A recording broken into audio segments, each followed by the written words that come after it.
एक headline miss हो गई वो मेहुल चोकसी वाली, वो बड़ी हेडलाइन है एक्चुअली। वो आज तो वाइट पेपर्स ने भी उसको हेडलाइन बनाया, वो भी इम्पॉर्टेंट है। उसकी वजह से देखते हैं आज कुछ और पीएनबी जैसे स्टॉक्स में कुछ और इम्पॉर्टेंट मूव्स आते हैं या नहीं आते हैं।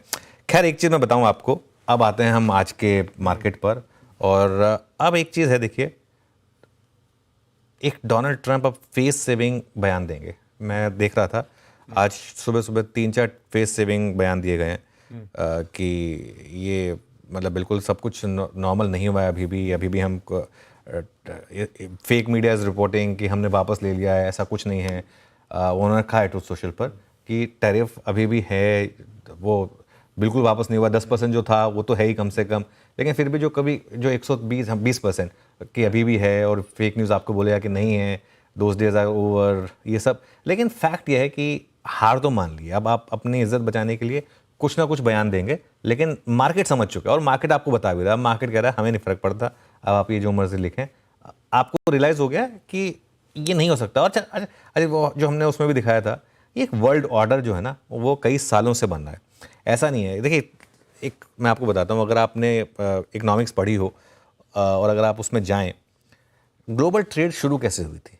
ग्लोबल ट्रेड शुरू हुई थी एक बार्टर सिस्टम से। बार्टर सिस्टम क्या होता था? हिंदुस्तान में अनाज बनता है, यहाँ पर अगर कपड़े बनते हैं तो आप हमें अनाज दो, हम आपको कपड़े देंगे। वो शुरुआत वैसे हुई थी जब करेंसी वगैरह नहीं होती थी। उसके बाद धीरे धीरे करेंसी आई, ये सब आया, वो सब आया, उसमें फिर सब एक दूसरे से ट्रेड करने लगे। फिर एक स्टेज आई जहाँ पर हमको रियलाइज़ हुआ कि देखिए, आप की कोर स्ट्रेंथ क्या है भाई? आपके यहाँ लेबर चीप है, हमारे यहाँ कोर स्ट्रेंथ क्या है? हमारे यहाँ लेबर चीप है। आप वही चीज़ अगर अमेरिका में बनवाएंगे तो वहाँ पर अगर आप एक पंखा भी रिपेयर करवाएंगे तो पंखे से ज़्यादा कॉस्ट वो रिपेयर करने वाला आके ले जाएगा। तो यहाँ पे क्योंकि लेबर चीप है, यहाँ से मतलब हम हैं, चीन है, वियतनाम है, इंडोनेशिया, बांग्लादेश है, तो ये मैन्युफैक्चरिंग करेंगे।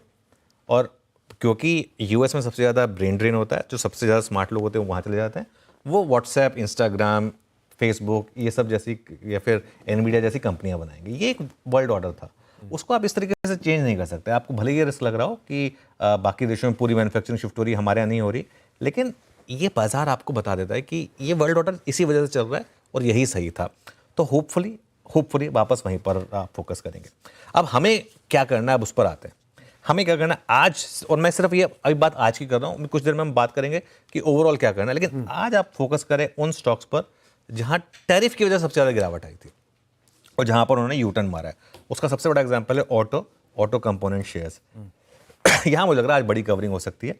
संवर्धन, टाटा मोटर्स, सोना बीएलडब्ल्यू, ये मुझे लग रहा है आज के हीरो ऑफ द डे हो सकते हैं।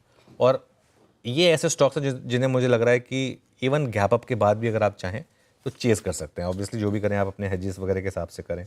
मेटल एक और पॉकेट है जहां मुझे लग रहा है कि एक अच्छी रैली हो सकती है। यहाँ पर साइंस थे फ्राइडे को मेटल्स में, ऑलरेडी 4% ये सब भागे थे, लेकिन गिरे कितने थे आप ये देखिए। 52 वीक हाई से 52 वीक लो पे आ गए थे ऑलमोस्ट काफ़ी स्टॉक्स।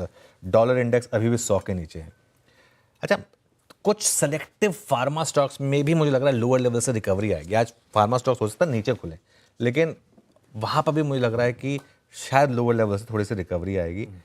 हाँ, कुछ फार्मा स्टॉक्स और डिक्सन जैसे शेयर्स, यहाँ पर वो थोड़ा सा मैं आई थिंक लोग कंफ्यूज हो रहे हैं। मैं इसलिए मतलब दोनों में चुनिंदा लिख दीजिए आप। कुछ फार्मा शेयर होंगे जहाँ पर प्रॉफिट बुकिंग आएगी हायर लेवल से, और डिक्सन जैसे शेयर्स हैं यहाँ पर भी हायर लेवल से थोड़ी प्रॉफिट बुकिंग आएगी। हो सकता है थोड़ी सी एफएमसीजी में भी प्रॉफिट बुकिंग आ जाए, क्योंकि थोड़ा सा लोगों ने जो रिस्क ऑफ था उसके वजह से थोड़ी सी एफएमसीजी में बाइंग की थी, वहाँ पर भी थोड़ी सी प्रॉफिट बुकिंग आ जाए। आई थिंक आईटी में शॉर्ट कवरिंग आएगी क्योंकि नैस्डैक वगैरह काफ़ी चले हैं, लेकिन जैसा फ्राइडे को भी हुआ ना, रैली का टिकना बहुत मुश्किल है। आईटी में किसी भी रैली का टिकना मुश्किल है, क्योंकि रिस्क अभी भी यूएस में रिसेशन का रहेगा, तो इसकी वजह से ये थोड़ा सा टिकना मुश्किल है यहाँ पर। और मैं एक और चीज़ कह रहा हूँ आपको, मार्केट ने 2 बार रैलियाँ दी थी आपको, अगर आपने नहीं उसमें अपनी पोजीशन हल्की करी, इस बार फंसी हुई पोजीशन से जरूर निकलिएगा। जो खराब स्टॉक्स में आप फंसे हुए हैं ना, उनमें ज़रूर निकलिएगा, क्योंकि वो भी रैली करेंगे, उसमें ज़रूर निकलिएगा। हो सकता है मार्केट ही आपको आखिरी मौका दे रहा हो ऐसे खराब शेयरों से निकलने का। बिल्कुल ठीक है। अच्छा, पिछले हफ्ते भी इसका जिक्र हो रहा था। पहले अपन ने बात करी थी, चार्ट्स पे दिखा के आपने कहा था 23,800 पे इन ऑल लाइक्लीहुड हो सकता है ये डबल टॉप फॉर्मेशन है। उसके बाद